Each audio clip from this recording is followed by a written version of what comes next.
When we develop gratitude, Brene Brown, who's a famous author, did this study that took about 5 years, where she studied the happiest people in the world, the people that had the most joy in the world. And she found that every single one of them had something in common. They all intentionally practiced gratitude. It wasn't something that they just woke up with every day. They literally made it a practice, whether it was writing out a gratitude list or meditating on happy moments, happy things in their lives. They intentionally got that feeling from gratitude. And so I thought that was a pretty cool way to look at things. Like we're not just going to wake up happy. We got to focus on what matters. Like our brains are 2 million years old, and they are designed and programmed with fear for survival, right? Back when there were saber-toothed tigers, we had to be looking for what's wrong in the environment 24/7, right? We don't have to do that today. Very rarely are we going to have danger that's going to kill us, that's going to come sneaking around those bushes out there, right? So we've got to realize that there are lots of good things in our lives and focus on that gratitude. The other strategy I'd like to talk to you about was fear is leveraging the fear. Leveraging the fear. So what I mean by that is a good example of when I got into real estate, it was scary. I had to go into this industry that I knew nothing about, investing and being an agent. It was all very scary to me. But what I was more afraid of was being stuck where I was before in the 9-to-5, the corporate job. And so I leveraged that fear. Well, if I don't go into this new venture, I'm going to be stuck here for the next 30 years. So I leveraged that fear. Many years ago now, say that whatever you fear most is usually the next thing you need to do. So I talked to you about investing in real estate. It was very scary to me the first time I did it. In fact, it took over a year of analyzing and being stressed out about pulling the trigger on my first deal to finally buy my first investment property back in 2017. And that investment property went upside down in a hurry. Every single week there was new problems with it. 6 months into this deal, Tracy and I had spent every single dollar in our bank account. We had no money left. We had no idea how we were going to pay for the next thing that was going to go wrong. I was afraid for good reason because I lost a lot of money on that first deal, and it was very scary. But at the end of that story comes the lessons that we learned from that and the growth that we experienced from that. Today, we've done several deals where we flipped the property and made over $100,000. We would have never been able to do that had we had not faced the fear at the beginning, had we not go through the growing pains on that first deal, right? Fast forward to 2019, another time where I had to take a look at my biggest fear and do something about it. It was the fear of public speaking.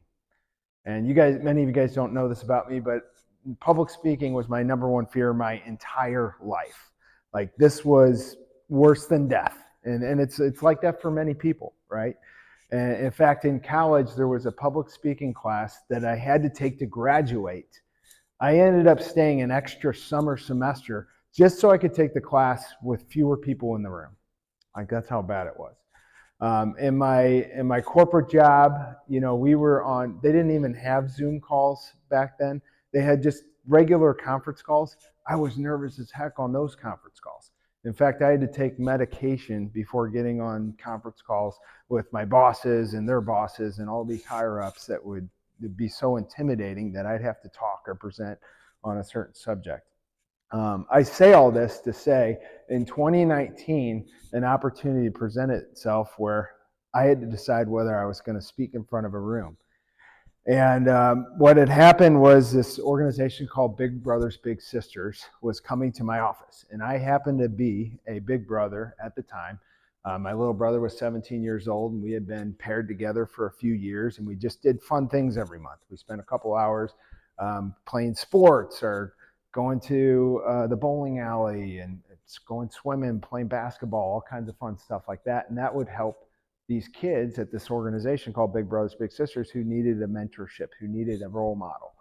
And so they were coming to my office and they were doing a lunch and learn. And they were looking for someone at the lunch to talk about the experience in front of these 60 people. And I was scared to death. But I said I would do it. I knew this stuff about fear and that I needed to face it. But I was so nervous that I scripted out every single word of my talk. Like every single word was not only printed on paper, but I had rehearsed this thing at least 200 times. I knew every word in my speech, word for word. So when I went up in front of the room, I just very nervously recited every word in the talk, and somebody had recorded it. I had watched the video of myself doing the talk, which is also very scary, watching a video of yourself. But I noticed there was a word planted in there that I didn't memorize, or there's a phrase in there.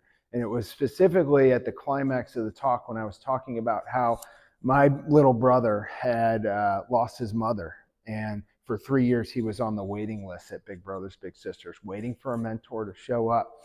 And I talk about the night that I walked in to meet him, and his aunt was sitting there, and his aunt got up and ran to me, and she said, "My prayers have been answered." That wasn't in my talk, but it came out, and I saw that as like total God moment. The Holy Spirit came in me and told me what to say to like bring this emotional climax at this talk. Back in 2022, okay, biggest fear in my life was that I may have a problem with alcohol. Okay, really scary. How am I going to do anything without having a drink? And I got help. I faced it. It wasn't easy. It was hard. And today I've been without a drink for 703 consecutive days. Thank you.